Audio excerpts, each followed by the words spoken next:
Welcome back to another edition of Through the Smoke, a Miami Hurricanes football and recruiting podcast here on the 24/7 Sports Network.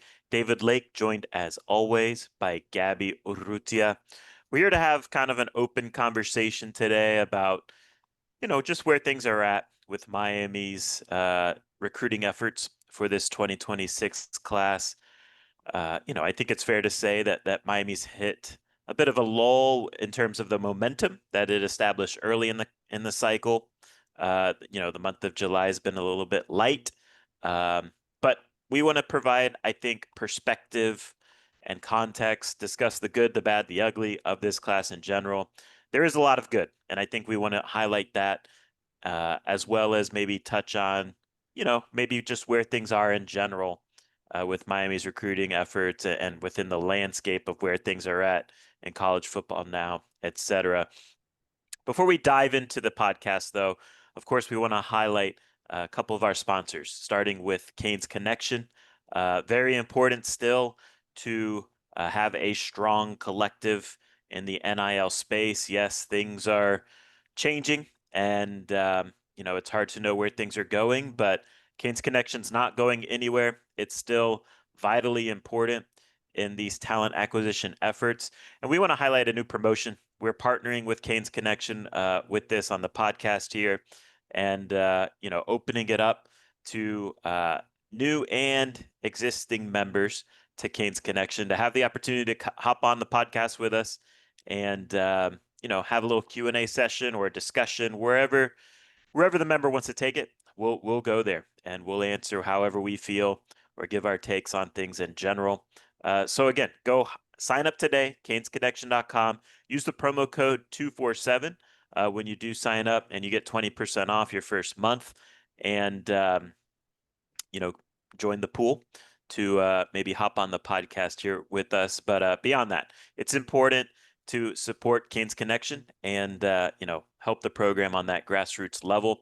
Also, our guy Nick Musarino at the Musarino Law Group. If you've been injured in a car accident, call 561-960-9870. And Nick can help you with any needs that you have, or visit the MusarinoLawGroup.com. Huge Canes fan, smart guy, loves talking Canes. Also, smart guy, can help you with any needs that you may have in terms of getting help on the law side of things if you have those needs. So, Nick Musarino at the Musarino Law Group. All right, Gabby, as I kind of set the table for on this podcast here at the top, I want to have a discussion, a conversation about the good, the bad, the ugly, share some takes on maybe why things have stalled here in this recent month of July. And I think we should start at the top with the good in this class, because I think it's important to highlight the good of this class. Miami still, yes, things have stalled here. Miami still has a top 10 class right now in the country. And Miami still, Clemson's nipping at their heels, but Miami still has the top class in the ACC, which I think is something to celebrate as well. But I just kind of want to go position by position real quick, highlight just what we like about each position. And again, not all these positions are perfect, but I do think there are elements within each position group to like about where things stand with this class. And let's start with quarterback.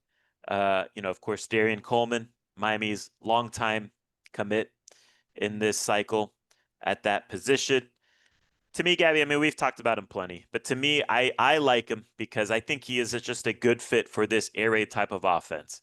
He's got those traits where he gets the ball out quick, and he does bring some mobility, which I think is very important in this modern era. And, to me, like, am I sold that he's going to be a future starter at Miami? I need to see some more steps in development from him. But I think in this era of, transfer portal quarterbacks, most these teams go out and take a transfer portal quarterback, get that proven commodity. I think the goal in terms of recruiting high school level quarterbacks is get guys with traits that you feel like will translate to your system or you can develop. Give them that time to cook in your system and see what you got in 2 or 3 years. in that sense, I think Coleman is a pretty good take at quarterback for Miami in this class. Yeah, for me, I love just the competitive wiring that he kind of has. He's that type of dude that lives with kind of that chip on his shoulder, kind of has that underdog mentality. So a lot of the reasons that you mentioned, and I just love the way that he's kind of built and put together, mentally. On the, I think there, of course, are some physical limitations with the lack of size and mass at this point of his career, but I think what I think Darion Coleman's best trait outside of that, super snappy, quick release is just the way that he kind of approaches his kind of day-to-day job as a quarterback, just constantly feeling like he has to prove people wrong with that underdog mindset. So I think that those are good, valuable traits that Darion Coleman also brings to the table, David, alongside the fit in this offense. You could tell, like, you look at his body type and you look at his skill set, um, you can tell that he does work at it and that he cares about football. He wants to be good. He's got to continue that type of work at the college level, but he definitely is a guy that has put in the work, and it shows with the way he keeps improving and the way he can snap the ball around at his size. So if he continues on that trajectory, we'll see how it looks in 2 or 3 years. I think it's a good take. Elite 11 guy. I like it. Running back. Miami has one commit, Javian Mallory. To me, Gabby, like this might sound like a slight. I don't mean it as a slight at all because I think you need a room of running backs that can legitimately contribute. To me, Javian Mallory is a nice complementary back. And again, I don't mean this as a slight, but I look at him. I don't think he's necessarily elite at one particular thing, but I think he's very well rounded. I think he's solid at a lot of different areas Yeah. that you need to be good at in at the running back position in college football. I haven't.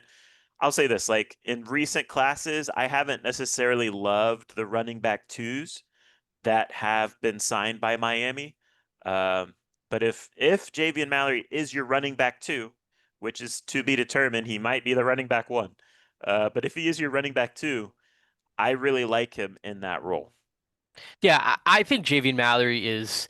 I think he's a good player. I went to go Yeah, watch him at West Boca a few weeks ago, and I was pretty surprised by the way that he kind of moves around. They're running some 7-on-7 stuff.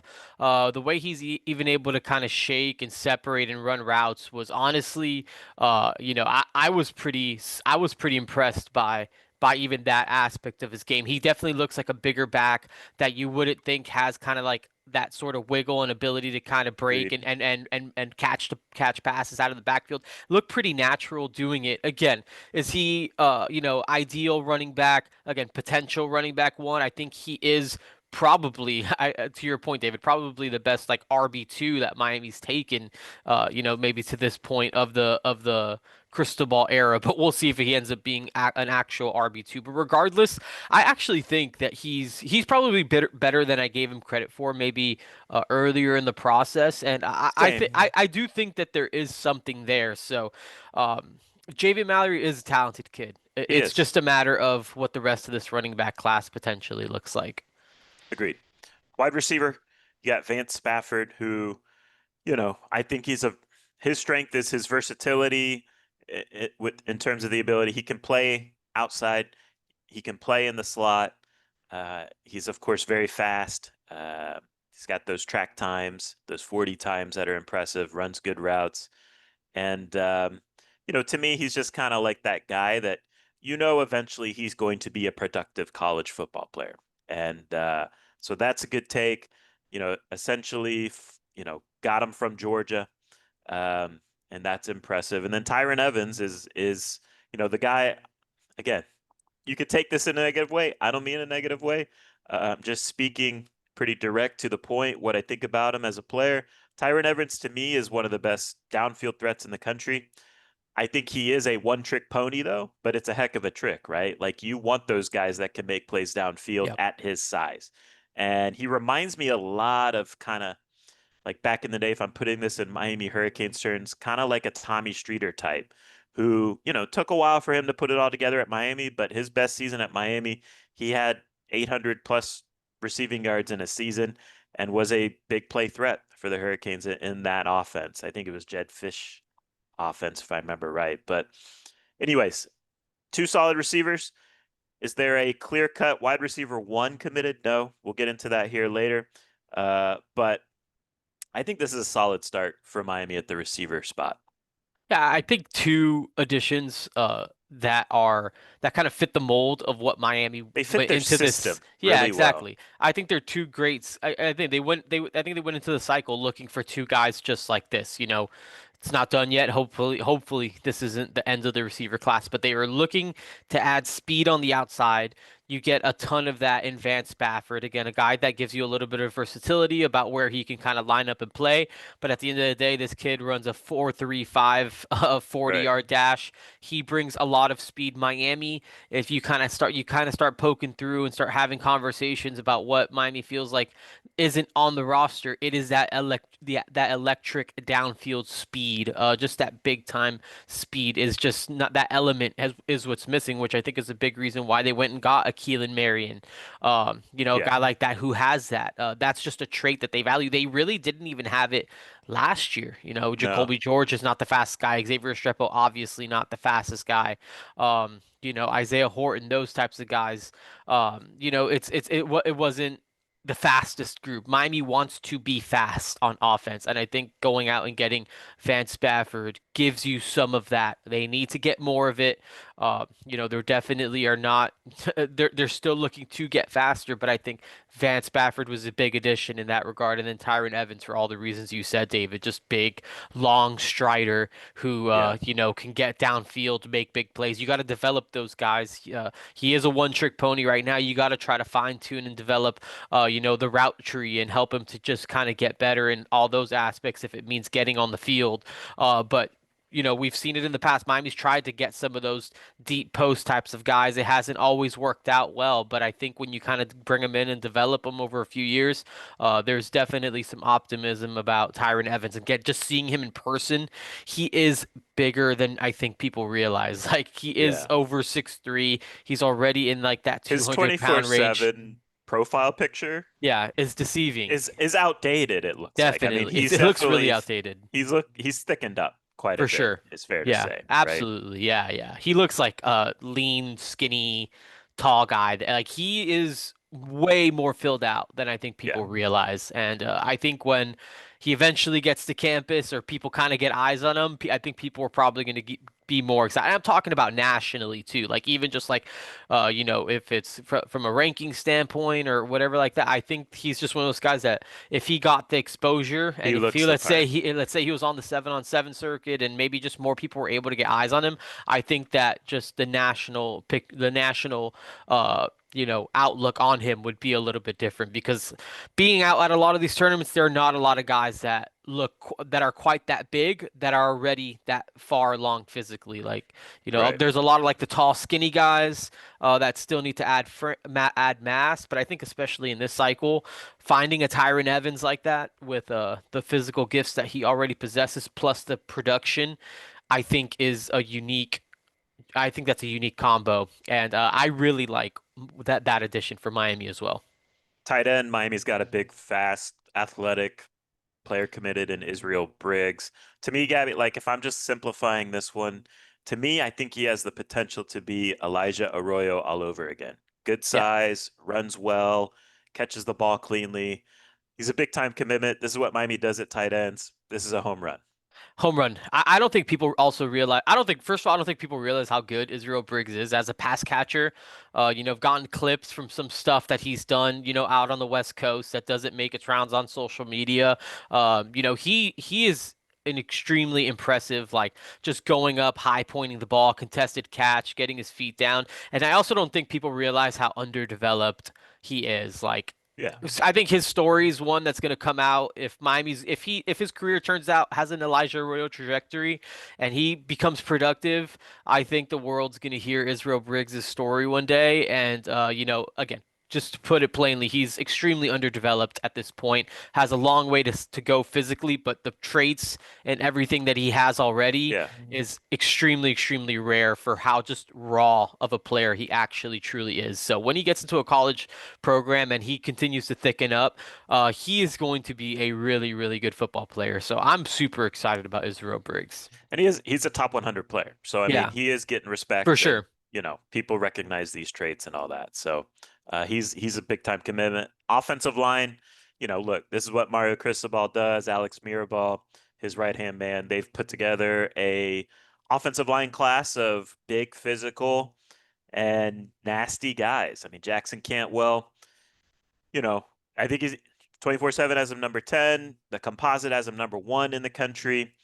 I think it's fair to say like he's probably the prospect with the highest upside and the most elite traits amongst this offensive line class in the country. Is it all going to come together? That's the question you got to wrestle with in terms of, if you're ranking him top 10 or number 1. And, look, to be honest, you're splitting hairs at that level of ranking, right? He's still a top 10 player no matter what, which means he's a total freak. Um, but man, like there was some like offensive line camp that happened Yeah, when I was on vacation last week, and he's posing with, basically Miami's starting offensive line, right? Francis Maui Noah, uh, Matthew McCoy's there, and as Cooper's there, Markel Bell's there. And really the only one who's like bigger is Markel Bell, who's right. just a freak in his own right. Like, Yeah, man, that guy. nuts. But like he almost has a bigger frame than Francis Maui Noah now. Yeah, it's really wild. Just I feel like just like the more and more we see Jackson Cantwell and like just in different contexts, it's nuts seeing him next to like that. That's like a fully veteran offensive line too. Right. Like those are five NFL draft eligible And he offensive looks like them. linemen. Right, Like a he looks third just year like him. player at Yep. the college level. And So again, he's gonna be he's raw, yeah, but he's raw in terms of technique, but yeah, like you bet on the athleticism, you bet on the mentality, honestly. Like yeah, for he's a sure. guy that totally gets it. So I mean, he's gonna be a starter day one. Where on the offensive line does he start? I think that just depends on like who comes back from this offensive line. Like, does Matthew McCoy come back? Where do they feel like Tommy Kinsler is best? You know, Yeah, this is a ramble. I don't want to ramble on this too much, but Cantwell day one starter somewhere on the offensive line. Joel Irvin, freaky traits to develop, similar to like a Jalen Rivers type. Ben Congdon, kind of that. One thing Mario Cristobal, Alex Mirabal are good at is kind of just identifying these guys with huge frames, huge body types, and okay, I can mold this guy into something. Last cycle it was for me it was like Jaden Wilkerson. yeah, Like that guy, it's like I don't know, man. Like if he cares a little bit about football, he's going to be good. So yeah, and I put kind of Ben Congdon in that category. Cannon Pickett, if he's like, you know, and I don't mean this as a slight, but like if he's your fourth offensive lineman in a class that's a really good class, and then Reese Woodrow, JJ Sparks, to me, they're just kind of like those nasty guys, those alpha types that are going to push the talented guys for playing yeah, time. Kind of like a Ryan Rodriguez type that's like yeah. pushing. I'm always coming. I'm Right. getting the most out of what I am physically. And, this is a really good offensive line class. Yeah, and like Ryan Rodriguez has kind of stuck around, and he's always been a part of the conversation, and he's just Yeah. like clear number six offensive lineman. And if you need him to start, I think he gives you something there too. I mean, I love this offensive line class. I mean, Andrew Ivins was talking about it yesterday on the 105, his podcast, and he called Miami's offensive line class the best offensive line class in the country right now. And I think there are a lot of reasons to feel good about it outside of just having, the five-star in Jackson Cantwell. Joel Irvin, I think, is a guy that's going to continue to ascend. I think kind of words getting out about Joel Irvin, just his size, his mass, the way he moves around. Like to me, he's a Late top. bloomer. Yeah, to me, he's a top 247 prospect. I obviously, Yeah. I mean, I kind of view him as a guy who should be in that. I think he's that good, and I think just the tools and everything else that he's put to me, The I feel like he. tools are top 100. Right, It's just a matter of does he put it all together? What's you're his right mentality is for sure, something I think you got to figure out, which I'm not no saying it's doubt. bad. I just don't know. Yeah, and then you got Ben Cogden, who's just, massive again, pushing 6'7", 295 pounds. Or again, another one in that 300-pound range. This offensive line class is spectacular, and maybe who knows? Maybe it's not quite done yet. You still got Brett Kolajay Yeah. out there, who's still kind of in decision-making mode with Georgia, USC, and Miami kind of battling it out here at the end. See where that one eventually goes. But if you're able to even add a guy like Brett Kolajay, like wow, this would just be. I think it would be a lock to have the Oh best. yeah. It would be a lock for best offensive line class in the country. And I think that you would have multiple future starters on, just within this offensive line class. And then you pair it with guys like. The Jaden Wilkersons is just kind of projecting through the younger pieces of the roster, and SJ Alif-Atuli if it kind of comes down, if it all comes together for him as a ball snapper, because that's really I think the biggest question mark with Alif-Atuli is just is he going to be able to be a consistent center and getting the ball to the quarterback? But we know that there's a ton of talent there, so there's just the future of this offensive line, Yeah. is extremely promising. So I'm excited about this room and rooms to come, rooms of the past, and I think they've done an excellent job with this room. So if we're just going 50,000 foot view of this offensive class, right? To me, like, you know, there are like if you want to judge it, like, are there enough guys with elite traits in this class to win at a high level?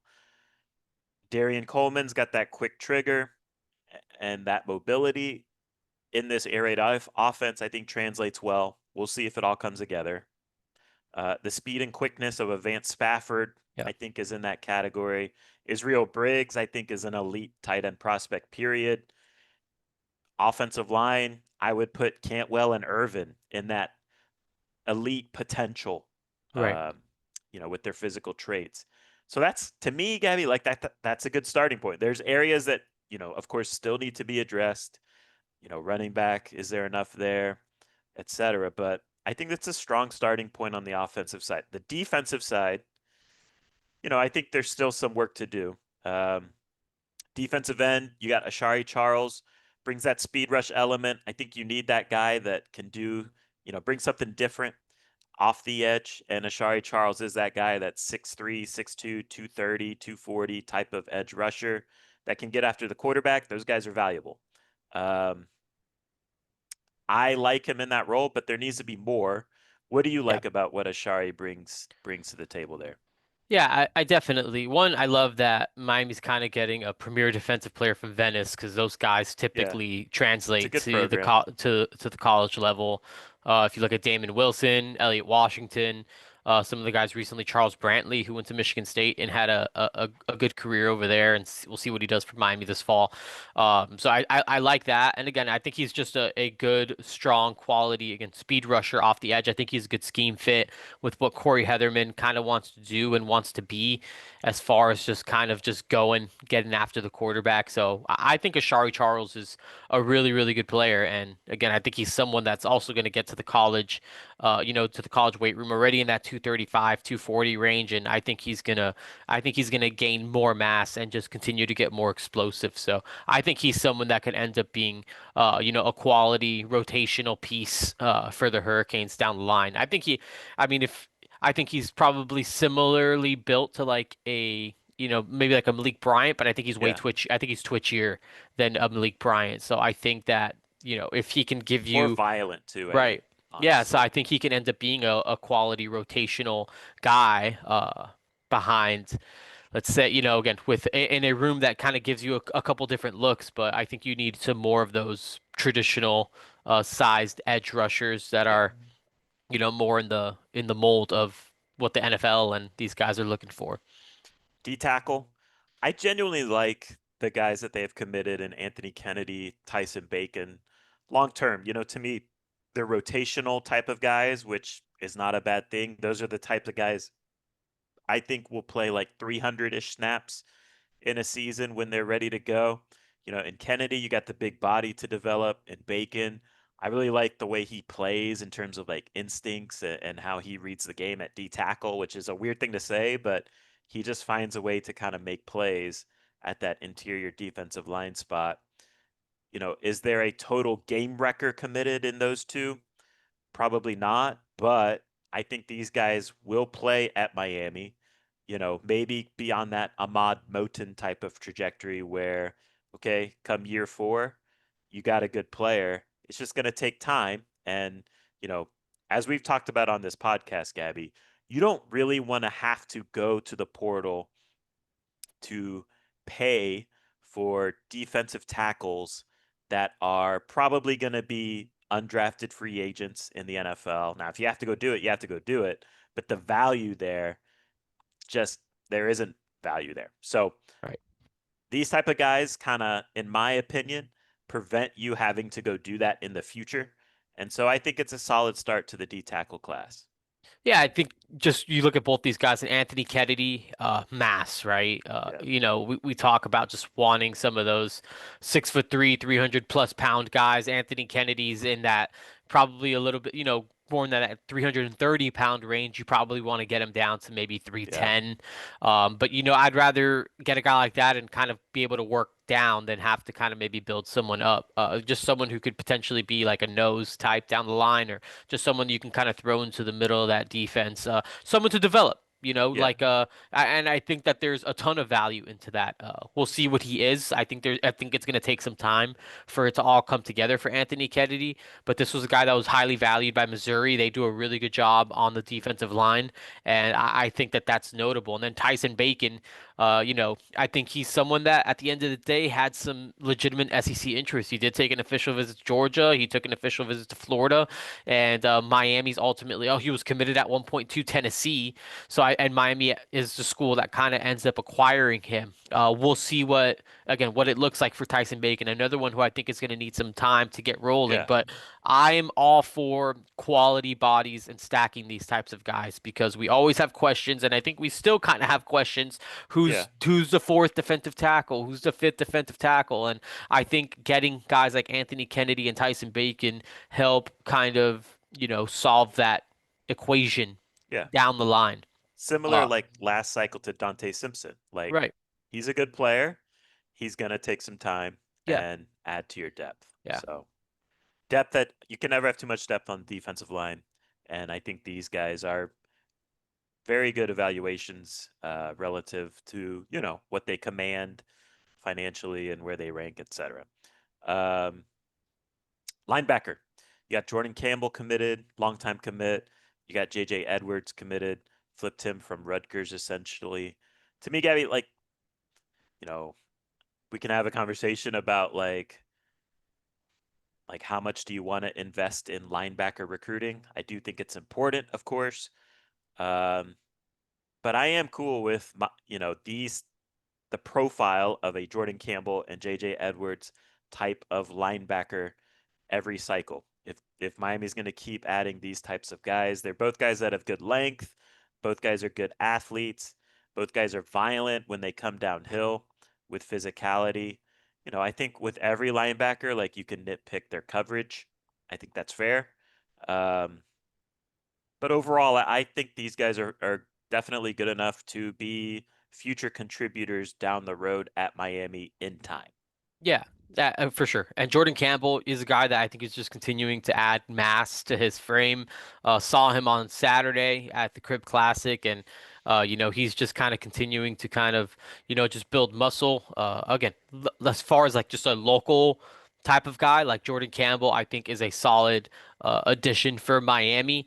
And I'm a really big fan of JJ Edwards, and the more you kind of talk to people about him, people seem really excited about what he has the potential to be. Again, he's not the biggest guy, but he is long. He's got a very plus wingspan, is a good athlete, and I think that he's someone that down the line can end up helping Miami win some games. So I think both those guys are good quality additions. And you stack them on top of kind of like a guy with freaky traits like Kellen Wiley, who's getting, Right. generating some good feedback at the 6'4", Right. 235 pounds, long and fast and can move.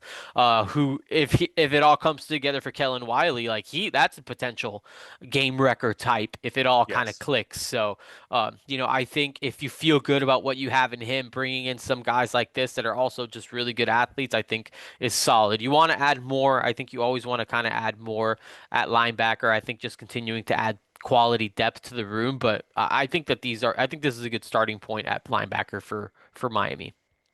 Cornerback, I don't know. I seem to be higher on this cornerback class, I think, than a lot of people. Mainly because I'm a big fan of Jalen Waters. I'm a Yeah, big fan of Brody Jennings. I think those are the two, the profile of what they are in terms of length, IQ, the ability to find the ball in coverage, knock it down. Um, they are the profile of what Miami should be signing every cycle. yeah. You stack these types of cornerbacks every cycle. Kareem's going to rise to the top. You're going to have a good secondary.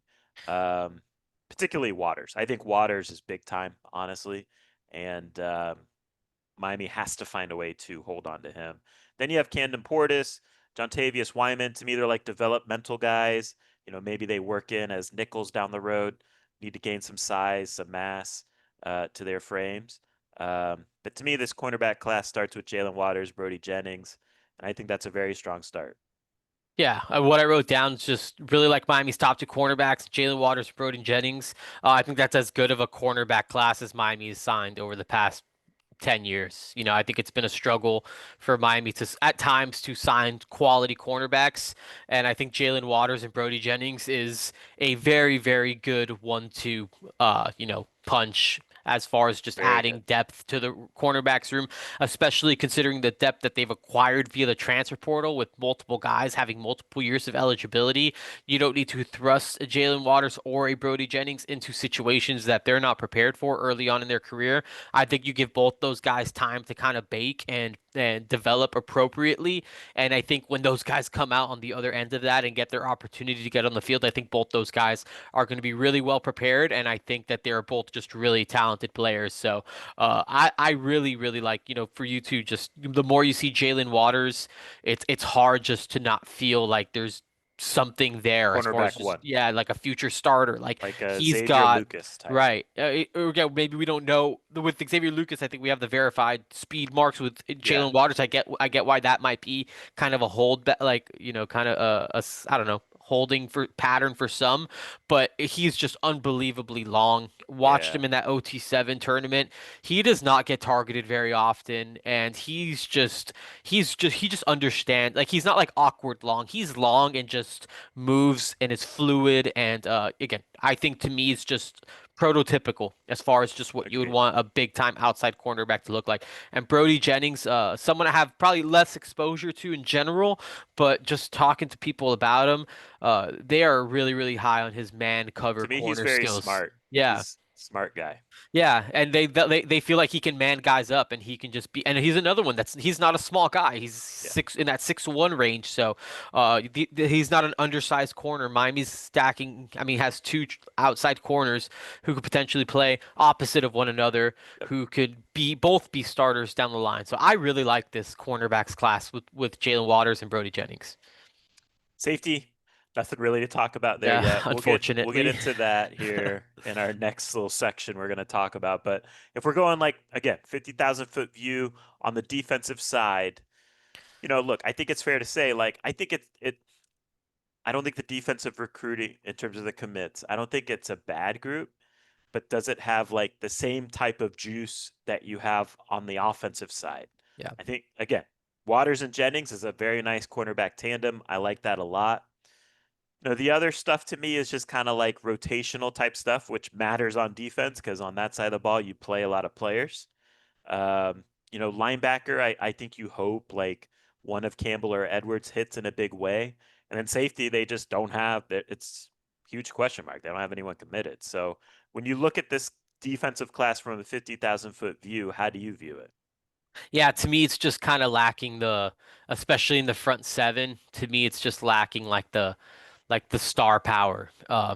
I think on all the offensive side of the ball, you get, I get excited like thinking about like Right. Jackson Cantwell and Israel Briggs and like Evan Spafford.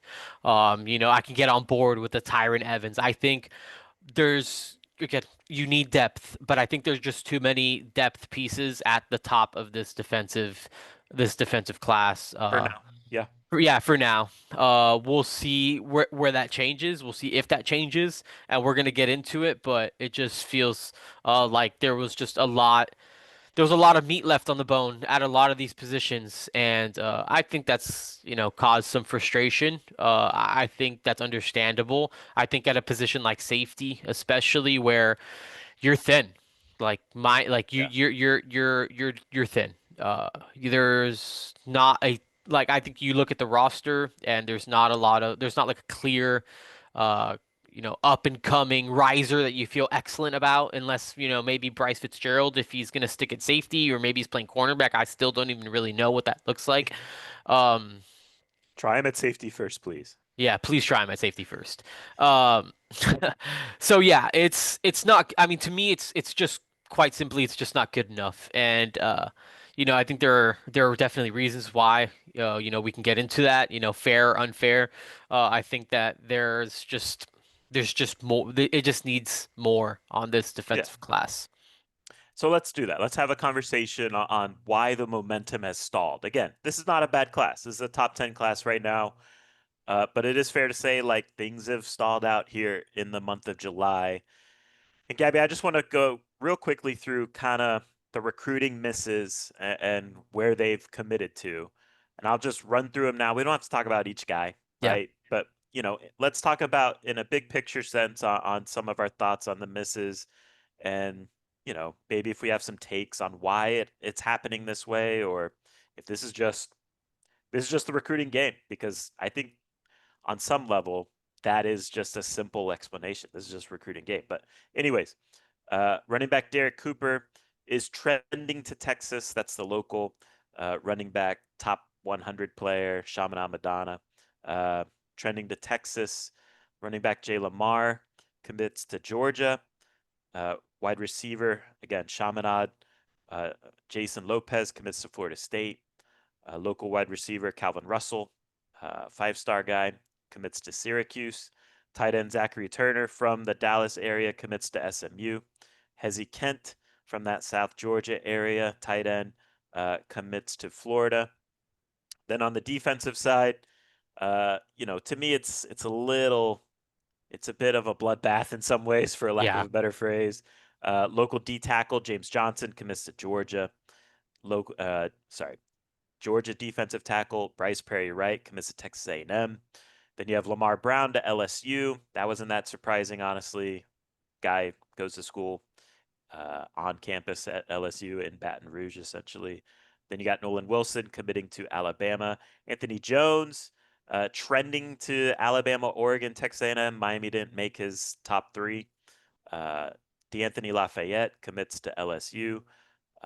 Tyreek Green commits to Georgia. He's a state of Georgia guy. Safety, Devin Jackson from the Orlando area commits to Oregon.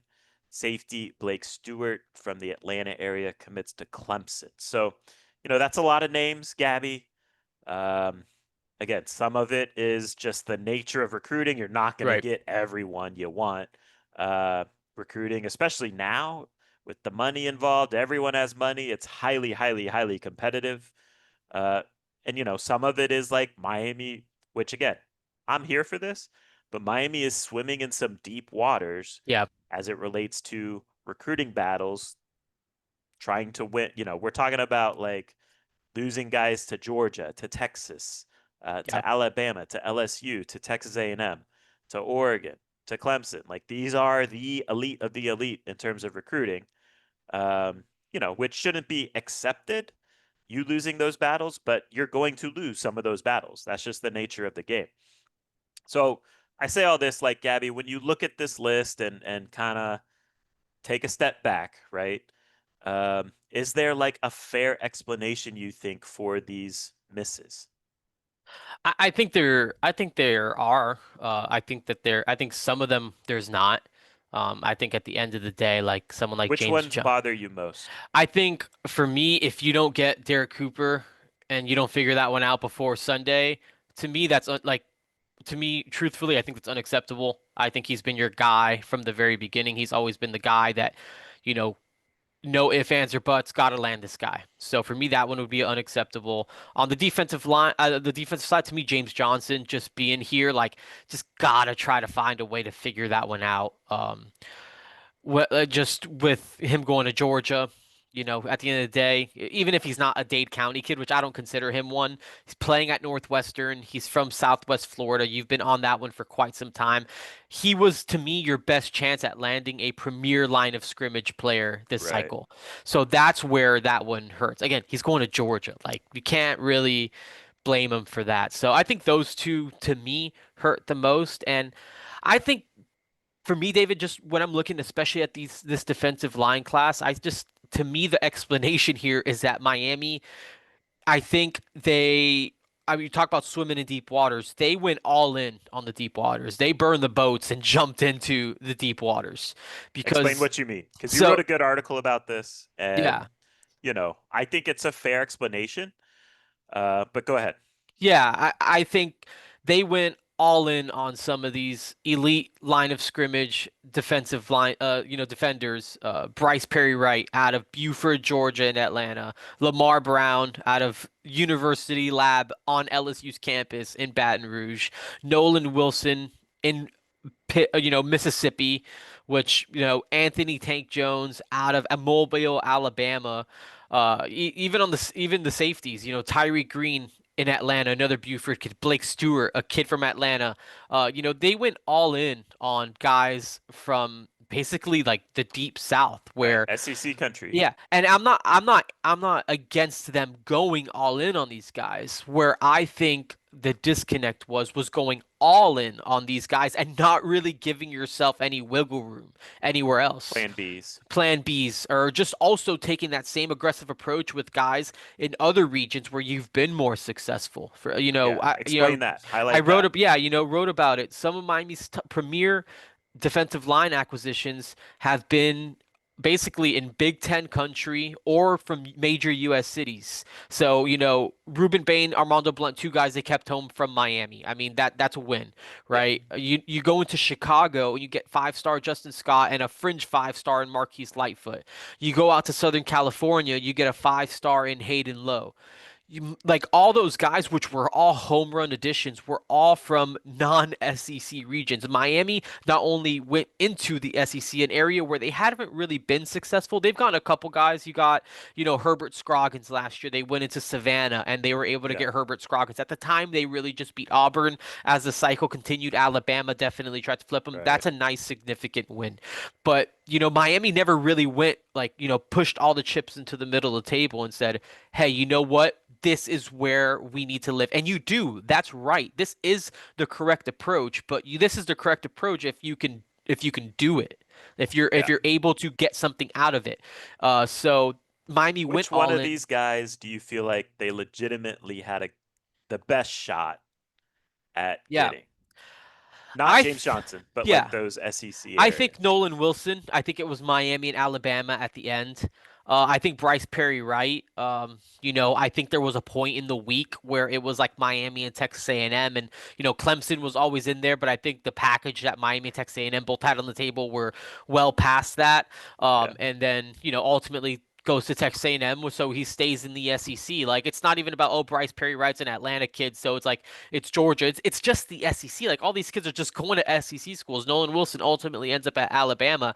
Anthony Jones at one point, Miami felt good about where they were standing coming out of that official visit. They thought that they had a chance to get him. They don't even make the final three. So it's just for me, where I think the disconnect was that kind of they just kind of again they pushed their chips to the middle of the table and really got no return on it. And I think that they left a lot.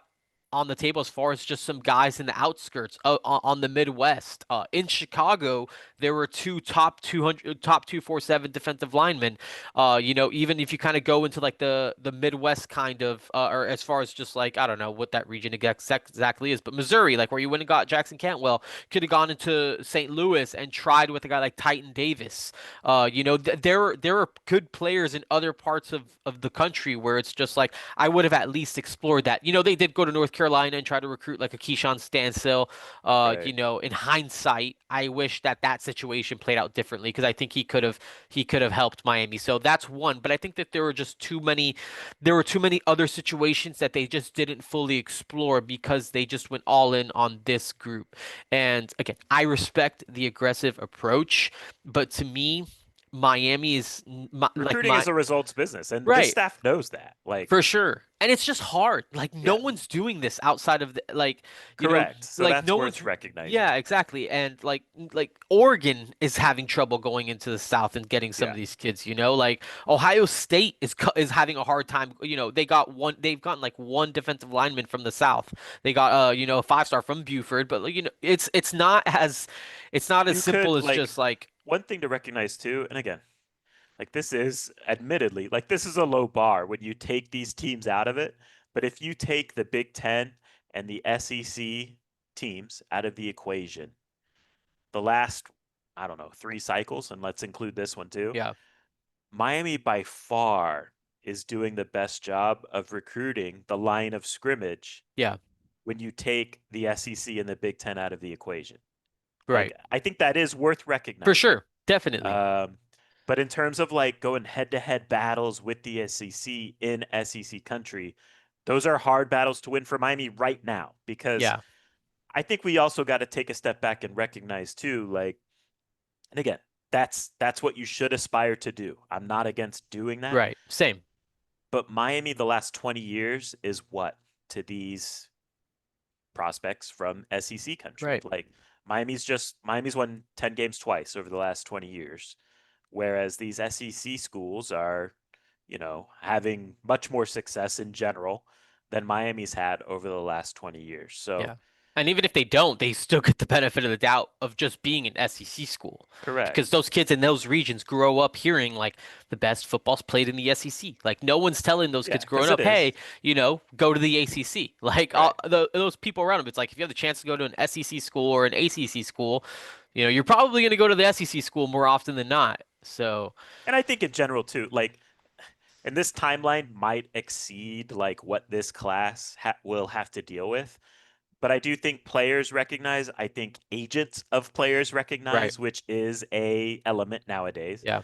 that the SEC and the Big Ten are more stable. And Yeah. so, in some ways, like all things equal, go to the SEC, go to, Yeah. especially the SEC. Big Ten, go to the Big Ten too. But so in that sense, like money, like I don't know if you want to expand on this, but my sense is I don't think money is the issue for Miami right now. Absolutely not. I think they are losing some battles that they have the most money on the table for. For sure. And so you have to come back and, why is that? What's going on Yep. here? And, I think in the past, like in, pre NIL days, you kind of like point the finger at recruiting effort of assistant coaches. Maybe you can still do that nowadays. I personally don't think Yeah, I that's don't. much of a thing. I think that's more just like, look, man, I mean, the SEC and the Big Ten, like, I think people recognize where this is going. What's the timeline on where this is going? I don't know. But I do think that is an element that Miami and all ACC and Big 12 schools have to deal with in recruiting. For sure, for sure. And yeah, there's been situations where Miami's the it's a significant difference almost in resources and packages and all that stuff, and Miami's still not winning those recruitments. Especially with some of these defensive backs like Blake Stewart, and that wasn't even an SEC recruitment, that was Clemson. And Miami's still, and again, I think that's a product of also going into Atlanta, where Clemson has traditionally and historically Yeah, recruited extremely well, and it's not far, and trying to get one of those guys whose heart has kind of always been in Clemson, and Tyree Green, whose heart has always been in Georgia, and is best friends with KJ Bolden and all that right. stuff. So I think just again, I respect the approach, and I think that's the right way to do it, but I just don't think Miami's there yet to be able to just sell out and just be like, hey, we're all in here. Because until you're a consistent, on top of the ACC for a few years where it's obvious that you're the premier program, it's hard to even last year, at the end of the day, there was a lot of meat left on the bone for in the 2024 season. Miami did not maximize that. If Miami made the AC championship game and made a college football playoff run, and I Right. think we're maybe having a different conversation right now because I think that stuff matters. But I think Miami not doing that at the end of the day, even with the 10 wins, I think that's something that I think it doesn't help their chances when they go approach some of these prospects. So it, it's uh it's tough. At the end of the day, One thing I this was wonder the too. approach, and they kind of came up empty. One thing I wonder too, and again, I don't think this is the case for every single recruitment lost because I do know, like, in some of these recruitments they lost, Miami had the most money on the table. But look, people got sensitive when it was reported on what Miami's deal for Jackson Cantwell was. And I get that, I guess, to some extent. But those numbers do impact the rest of the class because these resources aren't infinite. Um, and look, I don't think this is a bad approach. I'm not against this approach, but Mario Cristobal wants to be a line of scrimmage operation, which I'm totally here for. That's how you win championships in college football. Have the best line of scrimmages, you got a chance to win big. But if you're going to allocate a ton of money to an offensive tackle, which I think that's fine. I mean, he's going to be a 3-year starter at Yeah. Miami, and you're going to get value for that. And Miami's also And losing, like, I think they're yeah, anticipating potentially losing all five starters this year. it's on the table, and you're not getting anywhere close to a Jackson Cantwell level talent in the portal. So you do what you got to do to go get those type of players. I'm here for that. But in some ways, it does take away what you can spread around to the rest of the position groups. And that's just the bet you kind of have to make, right? So, for lack of a better term, you got to find value at some position groups. To me, Gabby, like you got to spend at quarterback, you got to spend at offensive line, defensive line, and corner. To me, those are your top four. Yeah. I think you could argue receiver. I mean, receivers get a lot of money in the portal, and the best Yep. of the best out of high school get a lot of money. I still think you can find good receivers For sure. Agreed. um, cheaper. I think you could argue like running backs change games in college football. Hmm. So maybe you pay a little bit there, but like linebacker, I think you could argue like, okay, you don't need to spend huge there. Safety, I think you could argue you don't need to spend huge there. So if I put things through that prism, does that change how you view this class in terms of like, okay, they're spending big on offensive line, and frankly, like offensive line don't get like people excited, even like you and I, right? Like we know it's important, but like Right. we don't like. I mean, it's not like a cool position for lack of a For better sure. term, but like beyond quarterback, it is the position that matters most in terms of translating to winning. Yeah. Um, so they're going all in on that, which is good. The D line is not where it should be. I think cornerback is good. Yeah. Um, quarterback, I think, is fine. I think Miami's shown you, like with their actions, they're going to go all in on spending in the Right. portal. Right. So if I say view it through that prism, is it okay then? Are they doing an okay job? Yeah, I mean, I think they are from that lens. Again, quarterback, maybe not spending big on high school quarterbacks, but they're Right, definitely going after the premium arms in the transfer portal. And right. honestly, I'm here I for that. like that approach. I'm Yes. here for that totally. Offensive line for sure, all in. Defensive line, I think they've also again They've been not a doing fun game to well, play. Yeah, they've been but this doing well. cycle, it's This been, this and I think that they've also proven as expensive as it is, that they are willing to go pay at least they one will. Yeah, premium defensive line transfer. Last right. year they paid two. They got Simeon Barrow and Tyler Barron. Didn't work out particularly well, but they showed the willingness to do it. So I'm here for that. Um, but yeah, I definitely think there are question marks elsewhere. Again, like running back, they've done a good job there. This cycle, obviously, everyone's gonna kind of hang on the Derek Cooper decision. We'll But in see. general, I think they've done a good job with that room. Um, as far as just like the current roster and what it looks like right now. But yeah, of course, like it's not doom and gloom. This roster is not deteriorating. Miami isn't slipping out of ACC title contention and out of being a top 25 program. There are definitely some frustrating hiccups from a recruiting standpoint, and there are things that you wish weren't happening.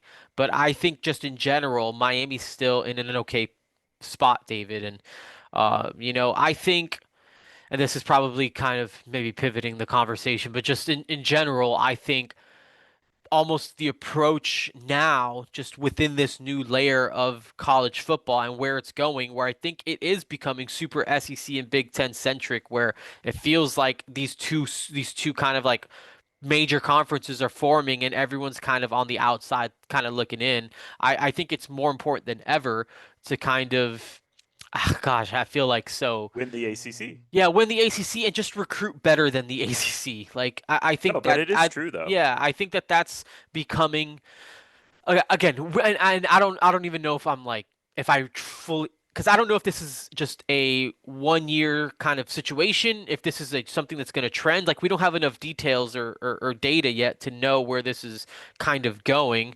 But I think it's just at the end of the day, it's most important for Miami to win the ACC, which we've talked about, and it's I think at this point it's most important for Miami to recruit better than the rest of the ACC. And like you Correct. said, David earlier, Clemson's right on their heels. They've always been, that's always been the Yep. ACC recruiting power, alongside with Florida State, who's also put together, a good recruiting class this cycle and are, Yeah. acquiring talent. They have a lot more to figure out as far as just their roster construction and all that stuff. But at this point, Miami has been consistently the best recruiting program in the ACC for a few Correct. cycles now. They definitely have one of the best rosters in the ACC. And I think that that's just the scope and the lens also we need to kind of review or talk about Miami through because to me it's there's just a different layer and a different tier when it comes to some of those the top end of the Big Ten, which is basically Oregon, Ohio State. I mean USC now from a talent acquisition standpoint, Yep. those guys, and then just again a majority of the SEC where it seems like they're almost like drafting or just they're fighting each other, like they're just going after each other for the premier talent, and everyone else kind of is left with what they can get. So I mean, look, I'm with you 100%. Um, and if people don't want to hear this, then, I think you're being unrealistic. And I still think it provides a path to have a chance at being a national championship winner. The last non-Big Ten SEC school to win the national championship was Clemson in 2018. They also did it in 2016. So I think it's useful to look at, okay, how did they do it with their roster construction? Because, even when Clemson was winning national championships in 16 and 18, they were recruiting well, but they weren't like recruiting at the same level as Alabama, Ohio State, those type of programs. So how'd they do it, right? They hit big on key positions that they valued. They're going to value different positions than Mario Cristobal, but there is some overlap there. So quarterback, they had Deshaun Watson, Trevor Lawrence, obvious, top 10 NFL draft picks leading your program at that position. Uh, Clemson's style was to have really good wide receivers. Mike Williams in the 16 team, Justin Ross, T. Higgins on the 18 team. They had productive running backs, Wayne Gallman, um, 16, Travis Etienne, 18. Also just sprinkled in productive players all around at the skill positions. Clemson's offensive line was above average on those years. So that's how they wanted to build it. On the defensive side, they had stud defensive linemen, Yep. Dexter Lawrence, Cleellen Farrell, Yep. Christian Wilkins. Wilkins, Carlos Watkins. Those guys, some of them overlapped on both of those teams. Yep. The 18 team had good DB play, AJ Terrell, Taven Mullen, Isaiah Simmons. And then, their linebackers and safeties, that would see the field were kind of just like program guys that they could trust to just do their job. They weren't crazy freaks, they weren't NFL players, but they could do their job. And so I say this because like Clemson, they hit big, and the probability of hitting big like that, maybe it's slim. Uh, but they went all in on those key position groups. With Miami, I think they're showing like they're going all in on quarterbacks, transfer portal Yeah. quarterbacks. So they're checking that box. They're going all in on offensive line and maybe leaving something to be desired a little bit. Not that they're bad players, but something to be desired a little bit at wide receiver in terms of like first round pick type of wide receivers, which I think is fine. Like you can win with Xavier Restrepo types, and Miami had the number one offense last year in the country with these type of receivers. Um, Running back, I think they're all in on. And now they're starting to, they're all in on defensive line. I think last year's defensive line, they were counting on that group to lead the charge and cover up maybe the deficiencies that they knew that were there, particularly in the secondary. They didn't play to that level. And also they had some injuries, right? Ruben Bain got hurt and was never really right. Um, but all this is to say, like, look, Clemson kind of showed you how to piece it together. Um, and maybe they're not the recruiting juggernaut that like Alabama and Ohio State were. Um, and look, Miami, honestly, they were halfway there with last year's team. That Yeah. offense was championship caliber Oh, offense. absolutely. Defense, a 50 or 60 level defense in the country. Um, so I think, when you take a step back, I do think things are kind of on the right track. And, trajectory wise for this year, you got Carson Beck, everyone knows the roster this year. I think if you look at even next year and you're projecting things out, which is a dangerous game in this portal era, quarterback, of course, has to be addressed next year. But man, when you look at next year's roster outside of quarterback, and you're projecting and hoping development happens, et cetera. Running back, you got Jordan Lyle. Wide receiver, JoJo Trader, Josh Moore, Malachi Tony. That's a talented group if they Yep. take that step. Elijah Lofton, Brock Schott, Luca Gilbert, tight end. Offensive line will be a new group, but man, like I still think it's going to be a really good offensive line next year. it's It's gonna just going be to be new good. names, and there's going to be veterans on that line that have been Yeah, developing for Tommy years. Kinsler, Yeah. Okunlola, it's his time. Yep. You plug in Jackson Cantwell. Cantwell. Jaden Wilkerson, I think, has a shot. Yeah, for sure. Matthew McCoy, maybe he comes back as a Yeah, tackle. that would be huge. D line, right? Like, yes, you lose Bain and Mesidor, but you got Armando Blunt, Hayden Lowe, Marquise Lightfoot, Scroggins, Booker Pickett, Malik Bryant. Like, that's a pretty good edge rush group. Yep. D tackle, Justin Scott, Mod Boten probably comes back. Simpson, Jones. Maybe you got to go to the portal for one guy. Linebacker, Kellen Wiley, you're hoping takes that step. Yep. Mal Bonner comes Yeah. back. Yeah. Maybe Bobby Pruitt Bobby Pruitt. if he continues to develop physically. Corner, you still got Lucas Lucas and and Frederic. Frederic, which are probably, I bet, going into the 2026 season, those are probably going to be, that's probably going to be considered maybe the best cornerback duo in the country. So all this, like, I'm a glass half full guy. I'll fully admit that. But I do think things are on the right track. And look, you know, I get it. Like July, there's nothing else going on, and so you miss on some recruits. It's time to hit the panic button. I get that. If Miami misses on Derek Cooper, I get it too, right? I'm not pushing back on like being concerned if that type of miss happens, but from the 50,000-foot view, I think things are in a really good place, and the trajectory of the program is still on point. And these things take time, like in terms of like building sustained winning, it does take time to get it right as a program. Like we're comparing Miami to these SEC programs. These SEC programs have been doing it right for 10 to 15 years now. Yeah. Miami's trying to break through Even from Clemson's trying been doing it right for, right. I mean, my whole adult life. Miami's trying to break through.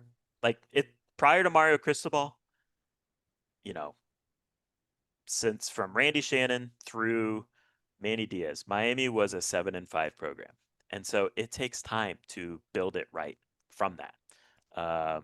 So look, and I think we've been fair, like highlighting what needs to improve. Like to me, like you mentioned, D line being an area that frustrates you.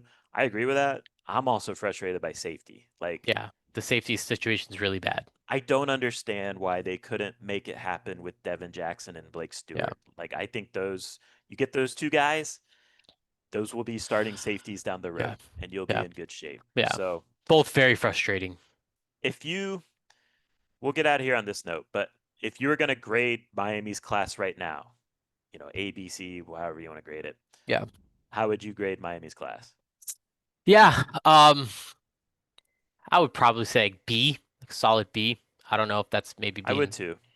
like just, again, I think there's a lot to be there's some good pieces to be excited about, but I think that there's just still too many question marks. And I think that what's really good about it make like levels it up to a B, because what's not Yeah. good to me is just really not good enough. Yeah, Um, yeah, yeah. but yeah, so I would say probably a solid B. Do you think in this era, like it's realistic to or how many late cycle Yeah, flips is realistic to expect in yeah. this era? Yeah, I've talked to a few different people about this, just trying to get an actual gauge on it, and just say, and so I'm not just saying like, oh, this is what or it's not gonna happen, or whatever. Truthfully, it's just hard to know. I feel like everyone you talk to kind of has a different feel on it, and because we know, again, in this new era, and now with NIL, Right. available in certain states, like some states are NIL states, some states are not. Like there might be some players who are essentially getting NIL Might be deals. hard to get them out of those deals. Exactly. Right. And it's just like, what does it look like? And I don't know if what I don't know is like, are they signing anything that can officially bind them to a Right. school? But if they don't, what does that look like as far as just again, I think that there's still a lot of question marks. To me, it's a very gray area. I do think it is possible, depending on where the player's from, depending on what they do sign, what they are. Again, some agents would just not have their players sign anything at all. Like they would never sign anything unless they were getting some sort of upfront type of Right. thing. Wild, and again, it's just hard to know who's actually formally signing those things. Borderline impossible to know. So I think it's on the table. I don't think it's fair to expect that. And I think really just the messaging that I'm getting is, I mean, and it's obvious, is the most important thing they can do is just win. And is it when to flip? I'm not sure because again, I don't know what that looks like. Last Maybe year it didn't really work. it didn't work. They flipped two guys, to be fair. Hayden They Lowe. flipped Hayden Lowe and Josh Moore, which I think were two good flips. Yes. And I think realistically, Two the might be the number to if you could expect, flip right? two quality guys in the Right. fall, to me, at this point of how we kind of view and understand, and from the lens that I'm looking at this through, that would be considered pretty successful to me if you're able to I agree. flip two quality players in the fall, just because of everything else that's going on here. But I think it's true. I mean, the only thing Miami could do from this point on is just win. We talk about the way that this gets solved is by becoming the premier ACC program. And Right. again, these recruits are not impacting results this fall. Miami needs to go out and win games, and if they do that, they're going to continue to find ways to level up the talent, whether that be through the transfer portal, whether that be, in the 2027 recruiting cycle, which is going to start sooner than ever. With basically after this summer, there's Yeah. going to be very little left in the 2026 class. It's going to be a lot of senior evaluations, guys that maybe pop up that the offer and, figure it out like a Kellen Wiley type. Right. From last year, just to give an example that would resonate. If not, it's going to be basically start 27s. So Miami needs to win this fall. They need to show that they are the premier ACC program, or beginning to be the premier ACC program, by getting to the ACC championship game and earning a spot in the college football playoff. Like it's never been more important for the results to come and for Miami to see that part of it through. They haven't gotten there yet. It's year 4. It's time for Miami to get to the ACC championship game. It's time for Miami to get into this expanded college football playoff. And I honestly, to me, anything short of that, it just wouldn't be a good sign of where things are going to me personally. I agree. I think all that is fair. So, again, nothing to panic about, in my opinion, with the recruiting, but I think, it's fair to say the momentum has kind of hit a lull. And so, uh, we tried our best to have a discussion about it. I think we were fair, showing, why things are still on track and also why, maybe Miami, hit a lull here in the month of July. So we'll get out of here on that note. Appreciate everyone for listening. Again, go support canesconnection.com if you have needs, that require a lawyer. Go hit up Nick Musarino at the musarino lawgroup.com. ACC Media Days right around the corner next week. And so that means football is here. We all need football, I think. Yes, we That's all a need football. that's another So thing true. with July recruiting Yes. lulls. It's like, man, we just need Just need stuff. fall camp. Yeah, July 31st is around the corner. correct. So appreciate everyone for listening. Till next time, take care.